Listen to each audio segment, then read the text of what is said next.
मित्रांनो नमस्कार. आता विहिरीमध्ये ही विहीर आहे. आता विहिरीमध्ये आपण उलट कसं पोहायचं हे असं तर आपल्याला पोहायला सगळ्यांना ज्यांना येतं ते आहे.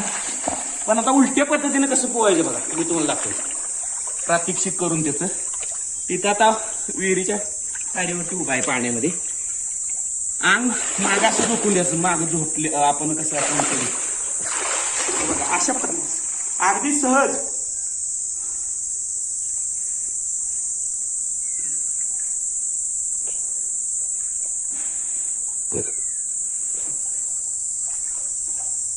मित्रांनो अगदी सहजपणे ते काय काय बुवा बाबा प्रात्यक्षिक करून दाखवतात. पाण्यावरती तरंगतो हे करतो ते करतो. ते काय एवढे नसतं. तुम्ही सुद्धा ते प्रात्यक्षिक करू शकता. आणि पोहायचं म्हणजे काय हे बघा. आता मी तुम्हाला दाखवलं कसं पाठी मी जात होतो. आता बघा मी परत एकदा करून दाखवतो तुम्हाला. हे असं आता मला तिकडे जायचं उलट पोहत तर मी कसं जाईल. फक्त पाय तसेच ठेवायचे हात हलवत पुढे जायचं.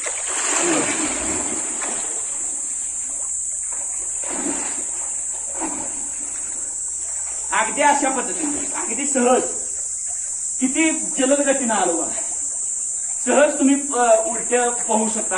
आणि तुम्हाला समजा आता एका जागेवरती उभं राहायचंय दम लागला. आता हे उलट कशासाठी पोहायचं. तुम्हाला ज्यावेळेस दम लागतो त्यावेळेस तुम्ही आता समजा मोठ्या तलावात पोहताय किंवा विहिरीत सुद्धा दम लागला तर तुम्ही दम आता थोडासा तुम्ही रिलॅक्स होण्यासाठी हे उलट पोहायला येणं महत्वाचं आहे.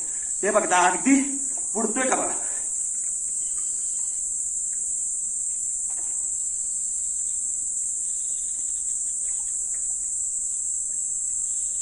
शरीर अगदी पाण्यावरती आपण कसं डेड बॉडी असते त्या पद्धतीनं आपण शरीर अगदी पाण्यावरती टाकून द्यायचं. एक 15-20 सेकंदासाठी तरी तुम्ही तेवढा रिलॅक्स भेटू शकतो. त्यामुळे उलट सुद्धा पोहायला येणं खूप महत्वाचं आहे. धन्यवाद.